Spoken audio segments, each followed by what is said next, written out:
The story begins as a man disguised as a monk attempts to make a pass through the borders of the Imahama city. The guard retells the supposed monk the tale of the famous man-eater, Bisco. As he converses with the monk traveler, he notices odd things about him. Meanwhile, inside the city of Imahama, there's a young doctor named Milo. He treats the commoners and poor residents and also gets aid from the governor to carry out research and experiments on the rust disease. He sneaks to the black market later at night to acquire mushrooms which are prohibited amongst them, the citizens, using the mushrooms to quietly carry out more experiments on the rust disease root cause, so as to treat his sister most importantly. However, a sudden twist of events happen when the man-eater, Bisco, suddenly appears in Milos' clinic after threatening him to treat an old man he carried along with him. It turns out that the disguised monk happens to be Bisco. After escaping narrowly at the borders, he brings his partner, an old man, for Dr. Milo to treat. Bisco hands the doctor a special mushroom to process the treatment, but their activity halts abruptly when the governor and his special forces attack them. Bisco enables a giant mushroom for him, the old man, and Milo to escape. When Milos' sister is informed of the havoc being created in the main city, she puts on her uniform as the captain of the Imahama Watch, disregarding her sickness. Her main aim is to apprehend the man-eater and free her brother from him. Bisco succeeds in evading all the attacks from the governor's forces, but ends up being confronted by Milos' sister, who is a powerful captain and fighter. While Milo tends to the partner of Bisco, his sister engages in a fight with Bisco. The latter tries to explain mushrooms are not the cause of rust, as they are rather the consumer of the disease. And to fulfill his quest, he is also looking for the vast-known rust-eater mushroom. As the doctor tends to the old man, he tells him a brief history on the mushroom, the monsters believed to be around the Weeping Child Ravine, and the legends surrounding the Rust Eater. Bisco realizes the watch captain is much stronger than he thought, and so he subdues her into a deep sleep with a serum injection. Carrying her with him, he rejoins Milo and the old man and realizes that he has started to recover. After much consideration and deliberation, Milo insists on following Bisco on his quest to find the Rust Eater so he could come back and heal his sister and his people from the rust. And so, the two set out on their journey after leaving the others behind. The duo escape the walls from Imahama as they hope to find the Rust Eater on time before the captain and the old man would succumb to the disease. On their way, they come across Bisco's giant crab. Milo becomes determined to be accepted by the crab as he tries getting on its back and riding it, which leads to failed attempts until he controls it at last. While they settle down to rest, they come across a girl who was once a special aide to the governor. Milo also saves her upon realizing that she was poisoned. Their settlement ground turns out to be a giant shrimp which tries to attack them. With the help of Bisco, Milo succeeds in controlling the crab and taking down the mighty shrimp. The duo later part ways with the girl and continue their journey to an alternate route. Upon arrival to a ruined city, they come under the fire of children who are armed with weapons. Bisco turns himself in, thereby surrendering to the children. In where they keep Milo hostage, one of the children explains the situation of their ruined town, stating the adults of their town went to Imahama City to work and earn money so the rust disease could be cured. Milo then explains they are not suffering from rust, but actually from another disease. After treating all the children, a giant blowfish that floats in the air appears in their town. Bisco easily sets himself free from the restraints the children put him in and kills all the blowfishes one-handedly, saving their town. Milos' sister arrives at the abandoned city, and after rescuing an old couple from a monster, she discovers they are manipulators who kill the travelers who come across them. When she tries to apprehend them, they set explosives off. While in Imahama, the governor uncovers the old man who has been impersonating a member of his special force. Milo and Bisco continue their journey through a snowy land and come across the girl from earlier on again.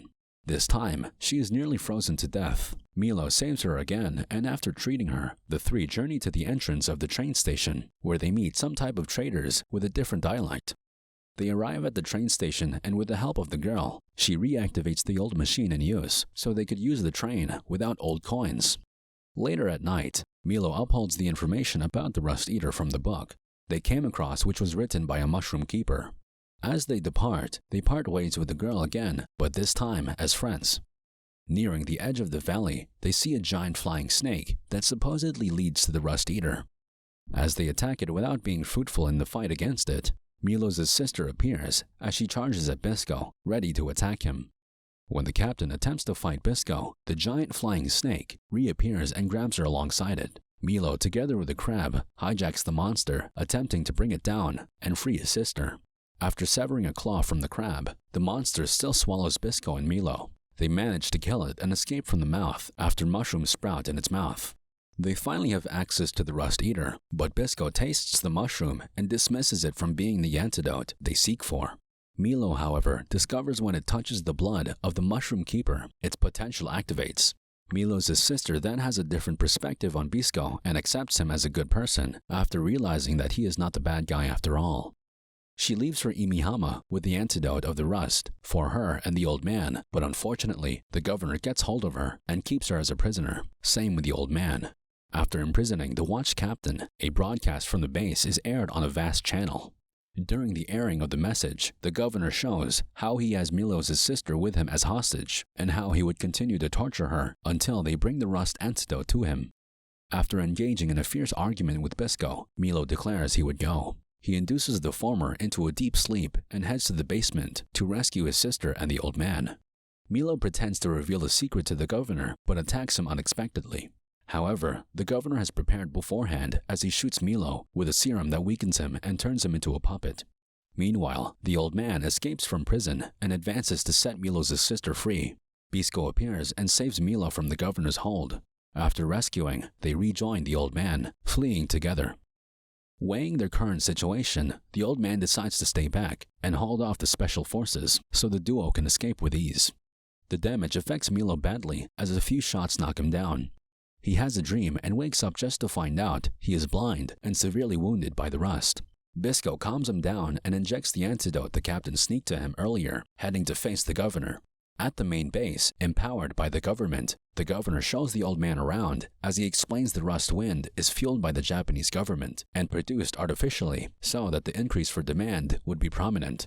He also tells him that he has the antidote of the rust to avoid persecution of the Mushroom Keepers. The Tetsujin that functions is meant to destroy more cities. So to say, he has already planned a lot down and tries talking the old man into cajoling his fellow Mushroom Keepers to deposit their blood for the rust antidote. When the old man refuses, one of his masked men, who is disguised as Bisco, beats him, and just when he is about to cut his fingers, he turns around and attacks the governor instead, while he reveals his true self. Bisco and the governor engage in a fierce head-on fight, which makes them sink into the artificial rust liquid. Milo cries as he watches the scene and realizes Bisco is now dead. When he meets the others outside of the basement, the Tetsujin awakens and starts rusting its surroundings. Milo speculates that the Tetsujin is being controlled by a transformed form of the governor. The giant Tetsujin starts walking off to designated places and blows out of the base first. It keeps on chanting Akaboshi, which is Bisco's other name. Milo and the others try to stop the monster from moving further, but retreat when they discover how powerful it is. Even the mushroom shot too are ineffective, as it aims to cause an explosion. The crab protects the team from the explosion thankfully. The old man is wounded and has to stay back.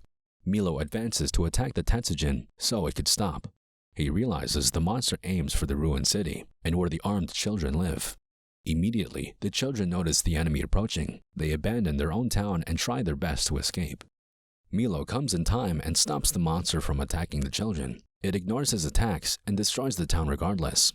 As he fights the powerful monster, the rest arrive with much bigger reinforcement of help. The help did not have that much effort on it, but at least they were able to slow it down a bit, creating room for Milo to land on its back and give it a direct blow. Milo's power are enhanced after injecting himself with the mushroom poison.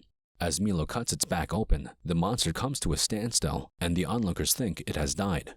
At an unexpected moment, the monster jacks Milo off its back. Not long after Milo was thrown away, Bisco starts to emerge from the open cut of Tetsujin's body. Milo and Bisco joyfully reunite, as it seems Bisco has been resurrected with godlike power. With Bisco alive, they both attack the monster and decide there is a pilot controlling it from within. Milo's sister splits the head open, and indeed, the governor has been controlling it from within. He does not give up as he launches its rust onto Bisco and the rest. With his newfound power, Bisco finishes the enemy off, and alas, victory is restored. Milo's sister becomes the newly elected governor of Imihama and declares independence from the government of Japan. Days later, Milo and Bisco disguise themselves to leave the Imihama borders. They give the guard and his assistants the antidote, which are very expensive, in return for tending to the mushrooms they left behind. And so, they head off into the eastern side, going on a journey, and laughing together on the way. For more anime recaps like this, just click on the screen here somewhere. Be sure to subscribe and hit the bell icon. As always, like and comment to help out our channel. Thanks for watching.